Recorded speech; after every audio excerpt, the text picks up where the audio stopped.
Hello, I'm Helen Vandenberg.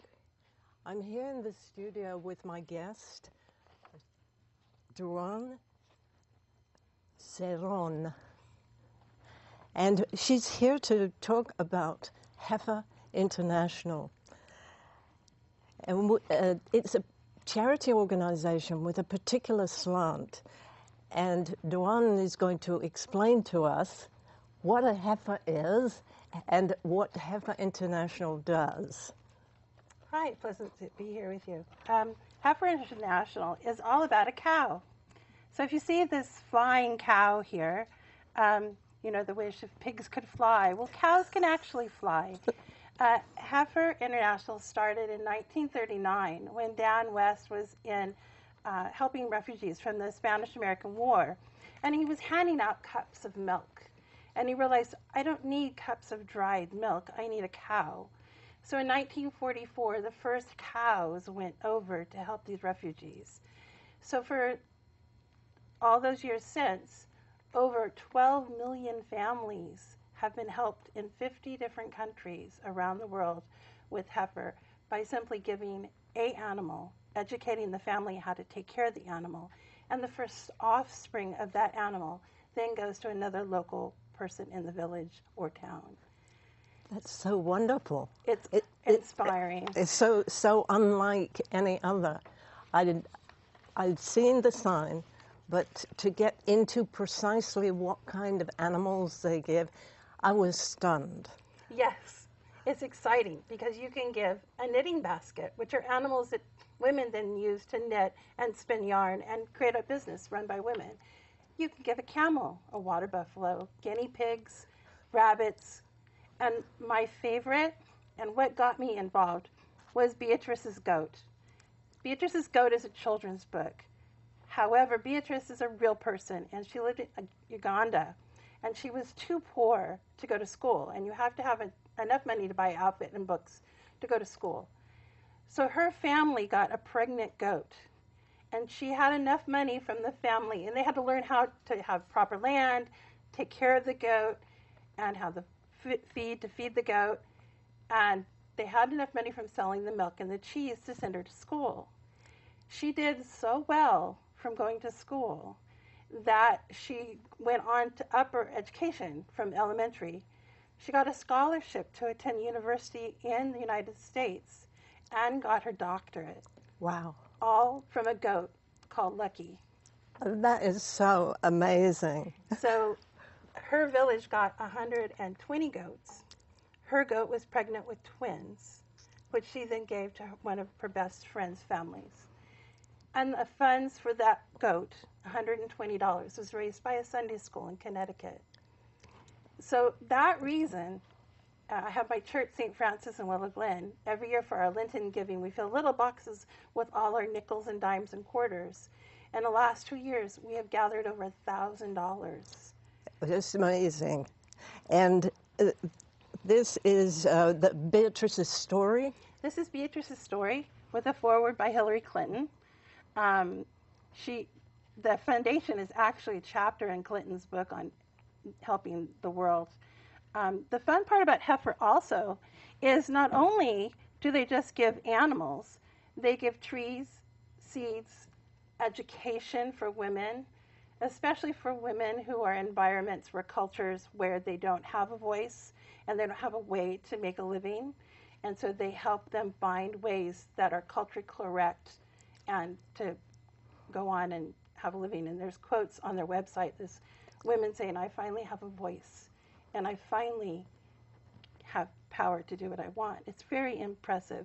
But the nice part is they also have educational centers all over the world that field trips, school children, and even adults can go see what it's like to live in a village in Africa or see what it's like to live in the Middle East. So you're saying that, like, Americans can do this and go and live in Africa? Yes, but they also have education centers here in the United States that they have created an African village. So you have the feeling of how $10 can change a life. Yes, it's staggering. And change generations of lives. For my daughter's wedding, we had budgeted money for favors, and we thought about it, and we love Heifer. So we got honey sticks and put them on bookmarks, and we said the sweetness of our love travel around the world. So all the money we budgeted for the favors, we put the favors together for free, and we donated it all to Heifer and bought beehives in Armenia, where my husband's family is from. And a whole village is now sustainable from these hives. That's amazing. Do you have any idea how many hives they had? I do know it's $30 a hive, so quite a few. We had a big budget. And didn't you also tell me there was some pumps? Yeah, they have irrigation pumps yeah, and so forth. Safe housing. Yes. They also pair up. Heifer also realized they're not alone. You can give people food, but if they have no place to live.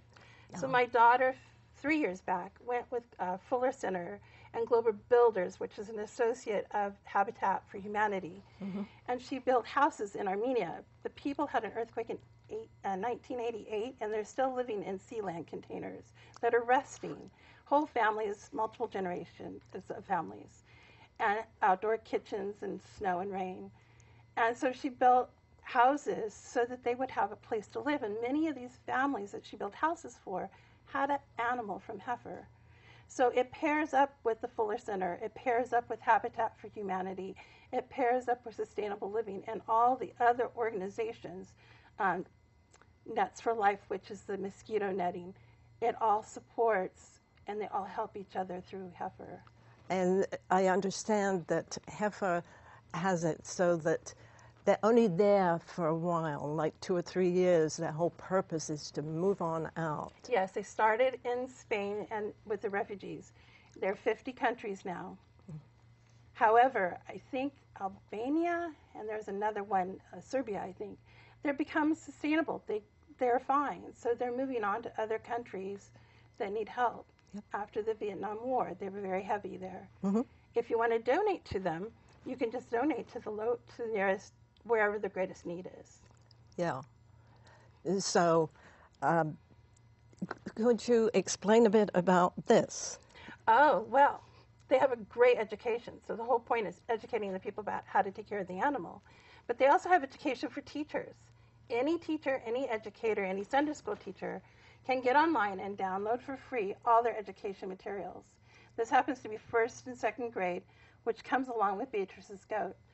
You get this for free if you're an educator, and then you report back how you used it during the year.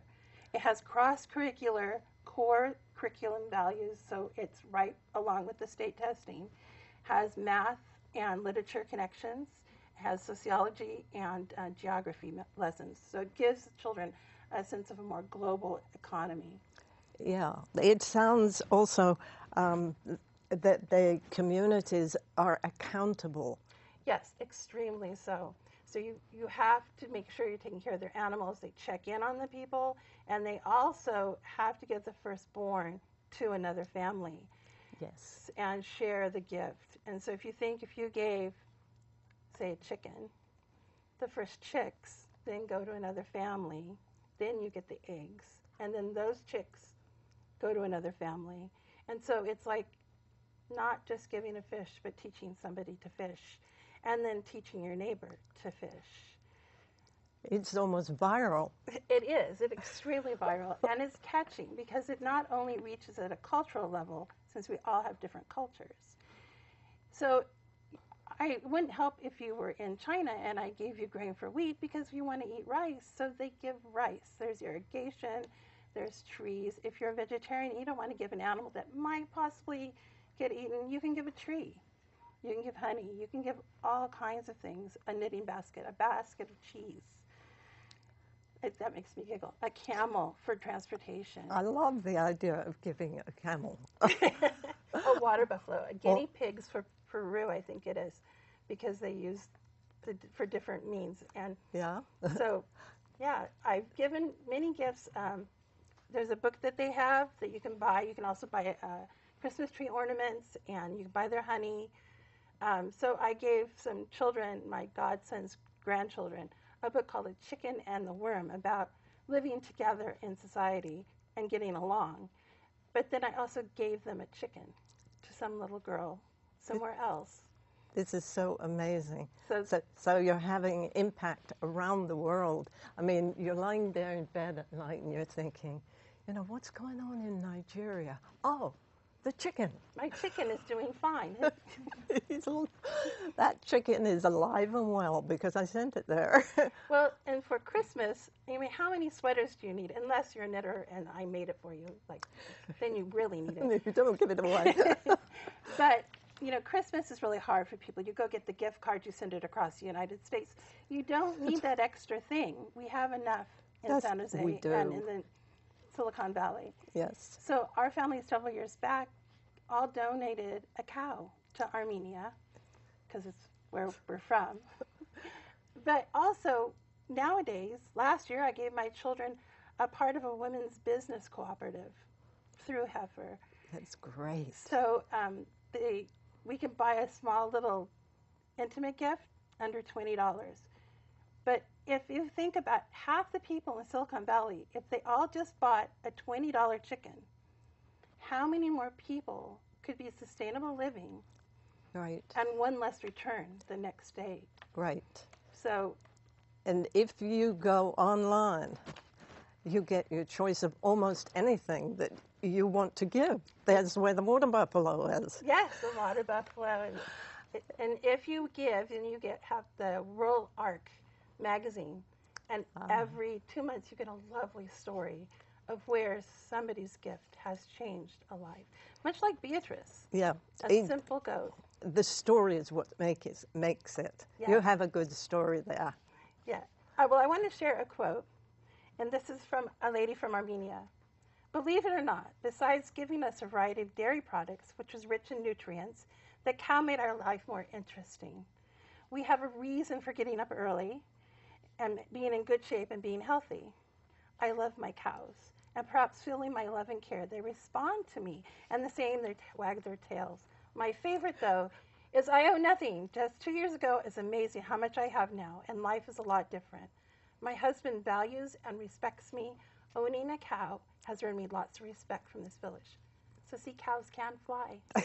That is so touching. It's really great. So, for our audience out there who are thinking about Christmas gifts and so forth, or any gift at all, you need to go to Heifer International, www.heifer.org, and help pass on the gift. Give a goat. Or a camel. Or a camel. Or a water buffalo. Or a woman alive. Oh, that more than anything. She's not waiting around for her husband to take care of her. She can change her life. Yes, I like it very, very much. I think that this has been one of the most entertaining charitable organization ploys I've ever heard. I just feel very passionate about it. You're very passionate about it, and you engender passion in other people when you talk about it.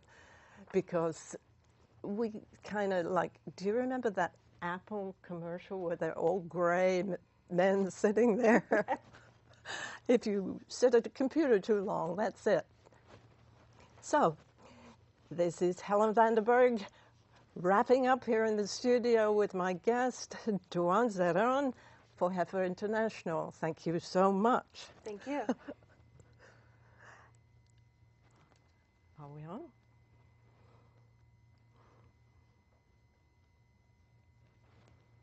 We've got the camera on still. Stop tape. All right. Okay, so now it's time to switch people.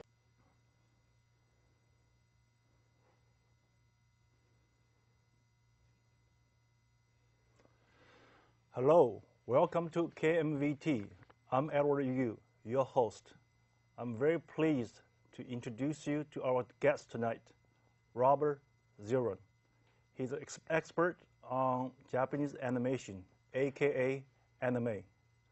Hello, Rob. Welcome to KMVT. Hello, glad to be here. So, what can you tell us about Japanese animation? Well, Japanese animation, a lot of people think that it's a genre. and it's not. It's actually more of an art form. It actually covers any genres that literature or film covers, from everything from education to mature audiences, the So, whole spectrum. okay. So what's so special about Japanese animation that fascinates people? Well, a lot of times, the first thing that grabs their attention is it looks very different from its Western counterpart. Um, Characters tend to have large eyes or wacky hair, and that's partially because of its comic roots and how it came about. Came about What we know of as modern anime actually came about in 1962 thanks to a man called Osamu Tezuka, who is known as the god of manga or Japanese comics in Japan because he has hundreds of works to his name. And what he did that was different for his time period is he started in the 50s writing comics. And unlike the American comics of the 50s, where you have a 9x9 grid and nothing really goes on one panel to the next, he took that and he actually did it more like storyboards. So it's framed as in a camera would frame the action. And he played around with that. And also, thanks to his love of Walt Disney and American cartoons like Betty Boop with their large eyes, he tended to put large eyes on his characters, all the better to express emotion with. So in 1962, again, inspired by Walt Disney, he decided to start up his own animation studio, and he created a show in America. It's called Astro Boy, one of the first comics he did. And it actually came over here in 1963. At the time, not many people knew what it was. It's like, oh, Right. what is this? It's so interesting. And they just thought, it's another cartoon. It wasn't really till the 80s that people started recognizing this art form that, oh, this is actually coming from Japan, and oh, wow, this is really nifty. One of the main draws after people get over the viewing aspect is another draw is the storylines are different. Usually, a lot of American cartoons, they're very much sitcom. You start out with your premise, at the end of the episode, everybody's fine, nothing's really changed. And you go on to the next episode. And a good example is Scooby-Doo. Mm-hmm. There's the villain of the week. They chase after him. They capture, they unmask him, and they go on to the next week. Anime has a tendency for longer storylines that go over like entire seasons, kind of like some of our, like Lost, for example, really drew in viewers with its long storyline. Also, these characters are not really one note, they're more human. You can have villains, you don't have just heroes and villains, one note, I'm the good guy, I am the bad guy. You can have villains that switch sides. It's like, you know what, I really want to be over there. Mm-hmm. You can have good guys that do atrocious things, but all in the name of justice, and they might regret their actions later immensely, but it was for the good of the cause. So not just a standard Hollywood So it's ending not conclusion. standard Hollywood ending. It's not happily ever after. It's not unknown for main characters to die halfway through the picture. You might have characters die or leave or not complete their mission, what they actually set out to. They find out that what they were trying to achieve might not be what was really the best, and so they change goals. It's more human. It's not just the words people say, it's the actions that people do. Okay. I think when people think about Japanese animation or they relate to this extravagant outfits, right? And they relate to little kids or girls in school uniform. Mm-hmm. But when you look into Japanese animation, there's more about this. There's more about just the appearance. Mm-hmm. Could you tell us a little more about the Japanese development, the animation, the story? How it developed? Correct. Well, a lot of the stories they're drawn from the comics. Unlike the U.S. industry, where we have very Like you have Marvel, you have DC, maybe a couple independents here and there. You don't have a big comic book industry. In Japan, there's many, many companies all competing against each other, and in all fields. You can have educational programs on one side, and the other side you could have your like Law and Order SVU, for example. And so they have a larger pool to draw upon. One example of kind of a story that was based on a comic book is I was just talking about with somebody earlier. Is a series called Death Note. The main character in Death Note is actually an anti-hero. He finds a god of death who is bored with his job of killing people when it's their time, and decide to drop his book, his Death Note, if you will, into the world of the living. And with this book, if you write down somebody's name, they'll die. And so the main character finds this book and decides, what if I was to kill all the criminals in the world? And so he starts out with the goal of trying to eliminate crime by the most drastic means necessary, by killing criminals. And he starts out with big things like people on death row. Why are they sitting there so long? Let's write down their names. Can't catch me. How are they going to catch me? Fascinating. And the story develops from there. So, Rob, you mentioned earlier that the first Japanese animation which was introduced to America is called Astro Boy? Astro Boy. Okay. So after that, what were the major release of a Japanese animation? Another big release in, Astro Boy was a big one. Also, Speed Racer was also in the 60s, which is very popular. In the 70s, you had a series called Star Blazers here in the U.S., which was extremely popular. And in fact, so popular even to this day that there's one company that releases Star Blazers on DVD, and that is all they release.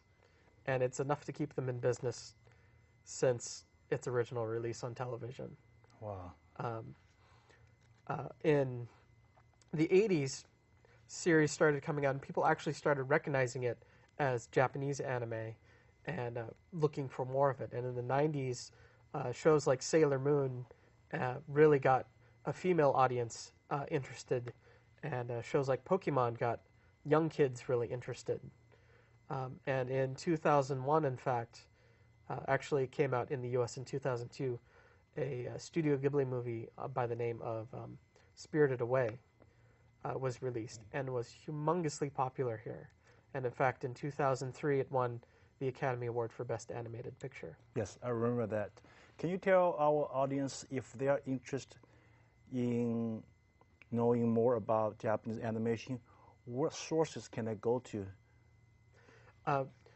Nowadays, actually, the internet is probably the best source to go to. Back when I started as a fan, the best way to find out more about anime or to watch more anime was to have a friend who had anime. What they would do is they'd do something called fan subbing, whereas one fan would get the raw video, the unedited copy, translate the script, actually add in subtitles onto the video, and pass that on to a friend. Nowadays, it can be done much easier on the internet. And in fact, there's companies nowadays that do what's called simulcasting, where as soon as the episode's broadcast in Japan, they'll actually take that and broadcast the same episode subtitled online. Great. That's great knowledge. One more question. If you want to recommend a great Japanese animation to a viewer who never seen Japanese animation before, which would that be? My favorite to recommend to people is Satoshi Kon's Millennium Actress. It has a very deep and multi-layered storyline, and it's perfect for the guy who goes, "You're watching cartoons? I don't want to watch any cartoons." And you go, it's like, okay, I don't care if this is a cartoon. You're going to sit down and you're going to watch this movie. And every time I've done this with somebody, they come back to me and go, "Oh my God, where did you find this and where can I find more?" That's that good? It is very good. Wow, amazing. I can't wait to watch that movie.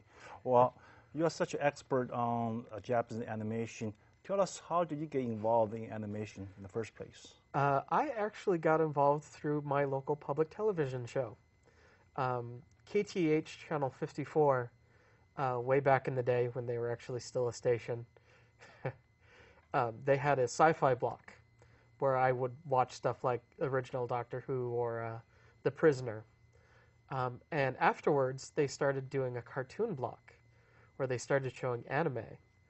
And I saw these cartoons, and it's like Robotech or Serial Experiments Lane, and it just blew my mind at how different it was and how deep the storylines were. And it made me want to go out and find more. I see. And so I actually, the best place I found was through friends first, but then I found a local anime club that some friends invited me to called No Name Anime. And you are running that club right now? Next year. Next year. Well, congratulations.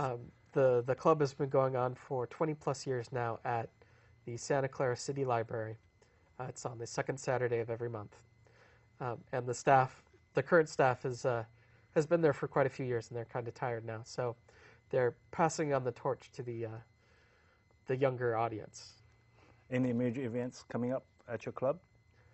Not at our club, but this year is, in the middle of summer, is convention season. And convention season, there's conventions going on all over the United States. The biggest one in the area, I think, that just happened is the San Jose Convention Center on Memorial Day weekend was Fanime, which is one of the 10 largest conventions in the United States for anime. The next one that I can think of that's actually in the area is in August at the Santa Clara Convention Center. There'll be another anime convention as well. Well, I can't wait to take my daughter to join the fairs. Well, do you have a website for your club for people who want to join? It's currently under No Name Anime. If you search for it, I'm sure you can find it. Great. Well, I want to thank you, Rob, for a great presentation on animation. Welcome to KMVT. I'm Edward Yu. Thank you for watching. See you again. That went fast. Yeah. They brought your mic down.